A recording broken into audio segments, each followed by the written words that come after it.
അവർ തങ്ങൾക്ക് കിട്ടുന്ന ഭക്ഷണമെല്ലാം പങ്കിട്ടായിരുന്നു കഴിച്ചിരുന്നത്.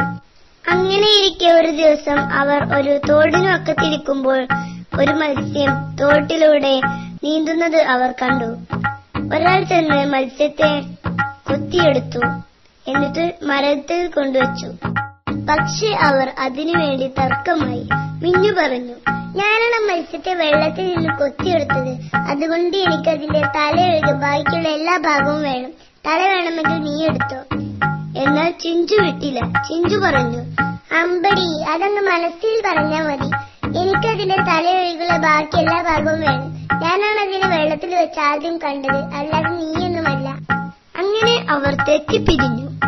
പക്ഷേ ഈ സമയം മരത്തിലുണ്ടായിരുന്ന മത്സ്യം വെള്ളത്തിലേക്ക് എടുത്തു ചാടി. ആ മത്സ്യത്തിന് അതിന്റെ ജീവൻ തിരിച്ചു കിട്ടി. പൊന്മാനുകൾക്ക് ആ മത്സ്യത്തെ നഷ്ടമായി.